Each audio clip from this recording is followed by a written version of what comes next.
जाए कहीं से, सिलेक्शन होगा यहीं से, यूथ का कॉन्सेप्ट चमकेगा।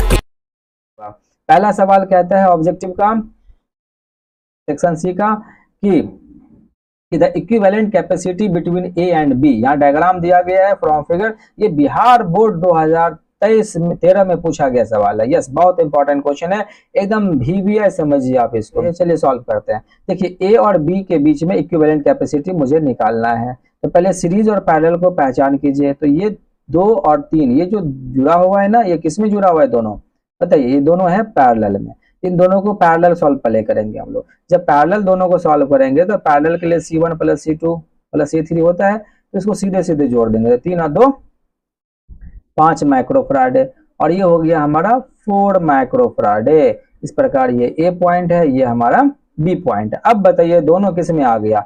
अब ये दोनों हमारा सीरीज में आ गया। तो सीरीज का फॉर्मूला हो गया 1/CS is equal to 1/5 plus 1/4। अब एलसीएम लेंगे तो कितना एलसीएम हो जाएगा?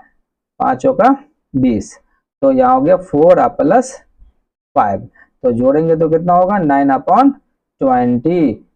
अभी नहीं आंसर हुआ है, थोड़ा सा पैसेंस रखिए। और CS इज इक्वल टू कितना हो जाएगा?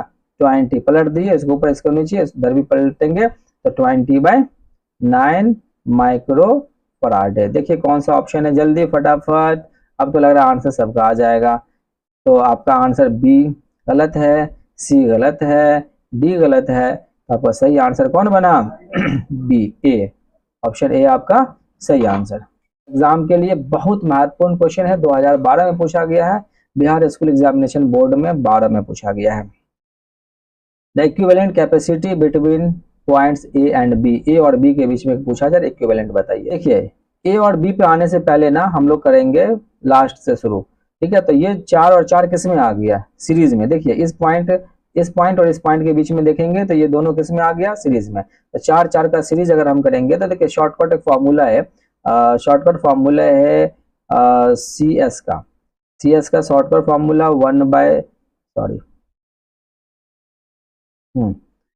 चलिए CS का शॉर्टकट फॉर्मूला है कि C1 into C2 divided by C1 plus C2। आप सोच रहे हैं कैसे आया सर? देखिए बहुत आसान है, 1/CS is equal to 1/C1 plus 1/C2। तो इस प्रकार जब आप एलसीएम लेंगे तो C1 इंटू क्या होगा? C2 होगा, तो ऊपर मल्टीप्लाई में क्या आएगा? C2 plus C1। अब जब आप इसे पलटेंगे तो 1 बाय जो CS है, तो CS इज इक्वल टू क्या हो जाएगा? C1 गुने C2 divided by C1 plus C2। देखिए दो कैपेसिटर के लिए सिर्फ इस फॉर्मूला को यूज कर लेना है, ठीक है। तो 4 और 4 का करेंगे तो कितना आएगा बताइए? 4 into 4, 4 into 4 divided by 4 plus 4, तो 16 हो गया, और 16 बाय कितना हो गया? 8 हो गया, ठीक है। तो 4 8 2 जा 16, तो CS का मान कितना हो गया? 2। मतलब इन दोनों को जब हमने सॉल्व किया तो कितना आ गया? 2। मतलब बीच में कैपेसिटर आप लगा दीजिए, दोनों का बराबर कितना आ गया? 2। अब देखिए 2 और 2 किस में आ गया? ये पैरेलल में। तो 2 और 2 कितना हो गया? 4। फाइनल आपका डायग्राम अगर देखा जाए तो आपको फाइनल डायग्राम कुछ इस तरीके से दिख रहा है बनते हुए। गौर कीजिएगा थोड़ा सा बच्चों। A और B ये कितना है? 4, और ये 2 और 2 कितना हो गया? 4, और 2 और ये 4 ऑलरेडी है, तो तीनों किस में आ गया बताइए? सीरीज में। बच्चों का आंसर आ रहा है B C। चलिए देख लेते हैं B है या C है एग्जैक्ट आंसर। तो सीरीज में आ गया, तो again CS is equal to CS dash कर देता हूं मैं इसे, तो 1/4 प्लस 1/4 प्लस 1/4, तो कितना हो जाएगा? 3/4। तो CS डैश का मान कितना हो गया? 4/3 माइक्रोफराड। तो ये हो गया आपका कौन आंसर है बताइए? 4/3 B ऑप्शन। चलिए जिन्होंने B ऑप्शन लगाया वो बिल्कुल 100% सही है। बहुत अच्छा, बहुत अच्छा, बहुत खूब, बहुत बढ़िया। इसी तरह से सॉल्व करते हुए आंसर बताते चलिए मुझे, ठीक है। चलिए अब हम चलते हैं तीसरे सवाल की ओर। The equivalent capacity between A and B। गौर कीजिए इन गिवन फिगर। ये देखिए 2016 में पूछा गया सवाल है BSEB Bihar school examination board में, ठीक है। तो कहता है A और B के बीच में इक्विवेलेंट कैपेसिटी बताइए। तो देखिए गौर कीजिए यहाँ पे ये दोनों किस में जुड़ा हुआ है? सीरीज में। ओके, तो सीरीज का हम लोग पहले काम कर लेते हैं। तो 6 गुने 6 और डिवाइडेड बाई 6 प्लस 6 कितना हो जाएगा? ये हो गया 36 हो जाएगा, और ये 12 हो जाएगा। ये कितना होगा? 3 कट के आ जाएगा, तो इस प्रकार हमारा इन दोनों का कैलकुलेशन कितना हो गया 3। अब अगर हम देखें ना तो एक नया डायग्राम अगर हम बना लें तो और आसान हो जाएगा हमारे लिए सवाल सॉल्व करना। तो देखिए, तो ये रहा आपका ए और ये रहा आपका बी, तो इन दोनों का कैलकुलेशन कितना आ गया 3 और यहाँ नीचे कितना है 6। ये दोनों किसमें आ गया P4 पैरेलल। हाँ, P4 पापा ने बोलना है, ठीक है। हाँ, P4 फिजिक्स भी होता है तो पैरेलल बोलेंगे। तो 6 और 3 दोनों किसमें आ गया पैरेलल में। भाई सीपी का सीधा सीधा फॉर्मूला होता है पैरेलल का, 3 + 6 कितना आंसर हो गया जल्दी बताओ। 6 3 9 6 माइक्रो फराडे। ये बताओ कौन सा ऑप्शन है इसमें, जल्दी से बताओ। 4 माइक्रो फराडे, कौन सा ऑप्शन सही है हमारा, बिल्कुल सी ऑप्शन हमारा सही है। 4 की ओर चलिए, सवाल 4 कहता है कि 2 capacitor each of capacity C, 2 capacitor है जिसकी प्रत्येक कैपेसिटी सी है, are connected in parallel the equivalent capacity. Very good. देखिए अभी अभी हमने आपको टॉनिक पॉइंट बताया था, क्या पढ़ाया था बताओ, टॉनिक। हाँ, tonic point 1 and tonic point 2 बताया था, 2 टॉनिक पॉइंट, इसको शॉर्ट में हम लोग टीपी बोलते हैं, बाबा अली के द्वारा इसको टीपी बोला जाता है। तो टॉनिक पॉइंट में हमने आपको पढ़ा रखा था कि 2 कैपेसिटर है, प्रत्येक कैपेसिटी सीसी है। देखिए ये भी सवाल 2020 में पूछा गया बोर्ड में, वाह क्या बात है। 2 capacitors each of capacity C, 2 capacitor है, प्रत्येक कैपेसिटी सी है, आर कनेक्टेड इन पैरेलल। किसमें जोड़ा गया प्यारे बताओ, पैरेलल में। द इक्विवेलेंट कैपेसिटी जल्दी बताओ क्या होगा, 2 कैपेसिटर है और दोनों कैपेसिटर कैपेसिटी सीसी है, इसको पैरेलल में जोड़ा गया। तो अब डायरेक्ट सीधे आप जो फॉर्मूला बताया था वो लगा दे, या नहीं तो भाई आप आ जाओ, फॉर्मूला आपको तो पढ़ा रखा हूं मैं ना, C1 + C2 पैरेलल के लिए यही फॉर्मूला होता है। तो C1 का मान कितना है C, C2 का मान C है, तो भाई Cp = कितना होगा 2C। बताओ जल्दी से यार, कुछ है 10 सेकंड में क्वेश्चन बनेगा। ऑप्शन कौन सही है, ये। वेरी गुड ब्रो, सही जवाब सभी बच्चों का, बिल्कुल सही जवाब ए। क्या बात है। चलिए, अगर आप सभी क्वेश्चन की प्रैक्टिस कर लेंगे तो मुझे लग रहा है कि आपका बोर्ड तो 100% आपका फिजिक्स में रखा हुआ है ना। 35 में 35 ऑब्जेक्टिव कहीं नहीं जाएगा। अब इस तरीके से जोड़ करके पूरा क्लास है अगर आप पढ़ लिए तो। चलिए, 5वां सवाल हमसे क्या कह रहा है, equivalent capacity between A and be in figure. मतलब इस फिगर के मुताबिक बताइए इसका इक्विवेलेंट कैपेसिटी कितना होगा, टोटल कैपेसिटी का मान यहाँ मुझे क्या मिलेगा, कितना होगा। तो प्यारे गौर करने की आवश्यकता है, यहाँ कंफ्यूजन नहीं होना है। यहाँ क्वेश्चन ऐसा है कि आपको कंफ्यूजन में डाल देगा। ध्यान दीजिए, ये पॉइंट कितना है ए। अब देखिए यहाँ पे आइए तो क्या ये पॉइंट ए हो सकता है, नहीं हो सकता है, क्योंकि बीच में कैपेसिटर आ गया, पोटेंशियल क्या होगा चेंज हो जाएगा। ठीक है, अगर मैं इस पॉइंट को मैं मान लूं x, तो क्या ये पॉइंट b है, तो क्या ये पॉइंट हमारा b हो सकता है, या x क्यों मानूं, ये b है तो ये हमारा b हो जाएगा। क्या ये b है तो ये पॉइंट b हो जाएगा, यस हो जाएगा।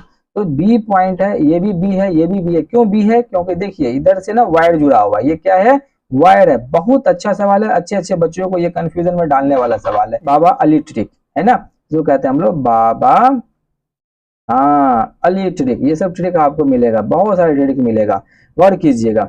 इसमें ना देखिए कितने तरह के पॉइंट है इस डायग्राम में आ गया, आपको 2 तरह के पॉइंट आ गया। एक पॉइंट का नाम क्या है ए और दूसरा पॉइंट का नाम क्या है बी। अगर कोई सी होता तो सी भी लेते, जो कि नहीं दिख रहा है, तो आप ए और बी पॉइंट बना लेंगे अपने कॉपी के ऊपर। तो ये देखिए सी जो कैपेसिटर है वो किसके किसके बीच में है, तो ए और बी के बीच में है। तो ए और बी के बीच में कैपेसिटर जोड़ दीजिए, लीजिए ये हो गया सी नाम के कैपेसिटर। क्या क्या बात है, गजब। अब देखिए ये दूसरा जो कैपेसिटर है भाई, ये सी, ये वाला दिख रहा है ना, ये किसके बीच में है बी और बी के बीच में। अरे वाह, बी और बी मतलब एक ही पॉइंट पे क्या कैपेसिटर बनता है, कभी नहीं बनता है। जब भी कैपेसिटर बनता है तो 2 पॉइंट के बीच में ही बनता है, चाहे वो सीरीज हो या पैरेलल हो, ये बनता है। ये कभी नहीं बनेगा तो ये हमारा क्या हो गया, नहीं बनेगा, तो इसको छोड़ दीजिए। तो अब हमारा ए और बी के बीच में कितने कैपेसिटर आया, ओनली सी आया। भाई मेरे यही तो आंसर होगा सी। क्या बात है, ऑप्शन ए जिन्होंने ए लगाया वो 100% सही है। 6 नंबर क्वेश्चन क्या कहता है कि if n capacitors of equivalent capacity है ना, sorry, if n capacitors of equal capacity C1, वाह n कैपेसिटर है जो सबका कैपेसिटी क्या है cc है, are connected in parallel the equivalent capacity, वाह ये भी तो बाबा अली ट्रिक, जो अभी टॉनिक पॉइंट आपको जो बताया था, ये ट्रिक वाला नहीं है क्वेश्चन। क्या बात है, हाँ, ये टॉनिक है, टॉनिक पॉइंट जो अभी आपको बताया था पहला दूसरा, उसी से संबंधित ये सवाल है। देखिए ऊपर थ्योरी को थोड़ा पढ़िए और सारा सवाल आपका सॉल्व होगा। एक भी ऐसा क्वेश्चन नहीं है जो मैं थ्योरी दूं और उससे हटके हो, ठीक है। If n capacitors of equivalent capacity C1 are connected in parallel, the equivalent capacity क्या होगा? कितने कैपेसिटर है? n कैपेसिटर है और इसको किसमें जोड़ा गया है? पैरेलल में। तो बउआ मेरे बताओ ना, Cp का फॉर्मूला क्या होता है? C1 plus C2 plus C3 ये ना होता है। कहाँ तक जोड़ते हुए जाना है भाई मेरे? n तक जाना है। तो Cp इज इक्वल टू क्या होगा? C1 का मान भी C, C2 का मान भी C, सब का मान क्या है बताओ? Cc है। Cc बॉटल नहीं समझ लेना, हाँ ये C4 कैपेसिटर, बॉटल में समझ लेना, सीसी बॉटल बहुत तुम लोग कहते रहते हो ना, हाँ तो वो नहीं, C मतलब कैपेसिटर। तो बताओ Cp इज इक्वल टू कितना होगा? जब n कैपेसिटर को जोड़ोगे तो कितना होगा भाई? Nc होगा ना। अगर जैसे नहीं समझे सर ये मैथमेटिक्स समझ नहीं आया, क्योंकि मैथ नहीं पढ़ते हो आप लोग ना। देखो मैथमेटिक्स बहुत जरूरी है फिजिक्स के लिए। मान लिया जाए अगर मैंने कहा n के जगह पे 2 कैपेसिटर है और सबका कैपेसिटी 3 कैपेसिटर और सबकी कैपेसिटी 2-2 है, तो 2 प्लस 2 प्लस 2 कितना हो गया बताओ? 2 2 2 कितना हो गया? 6, या आप सॉरी 6, या आप इसको 2 इंटू 3 है तो 3 से मल्टीप्लाई कर दो तो भी तो 6 आया ना। तो वही चीज मैंने किया कि n कैपेसिटर है तो n से मल्टीप्लाई कर दिया, जैसे हमने यहाँ पे किया है। तो जब भी ऐसा कोई सवाल हो और वो सीरीज में जुड़े तो सबकी कैपेसिटी आपको जितना दे दे। अगर मान लिया जाए यहाँ पे C1 के बजाय अगर आपको, हाँ इसका ऑप्शन कौन हुआ भाई? पहले ऑप्शन ढूंढ लो यार। हाँ C1 है, सॉरी C1 है, तो C1 कर दो तो ये हो गया NC1। तो भाई NC1 ये तो ऑप्शन होगा C। वेरी गुड, बहुत सारे बच्चों ने CC बॉटल बोल दिया, ठीक आंसर सही है। तो देखो अगर मैंने कहा कि अगर इस C1 के बजाय, इन C1 के बजाय आपके क्वेश्चन में क्या होता? C1 का मान लीजिए 4 है और कहता है n कैपेसिटर है 4 माइक्रोफराडे का, जिसको जोड़ा गया। तो कुछ नहीं भाई, C इंटू n का मान कितना? n, और एक कैपेसिटर का वैल्यू 4 तो मल्टीप्लाई कर दो 4n हो जाएगा।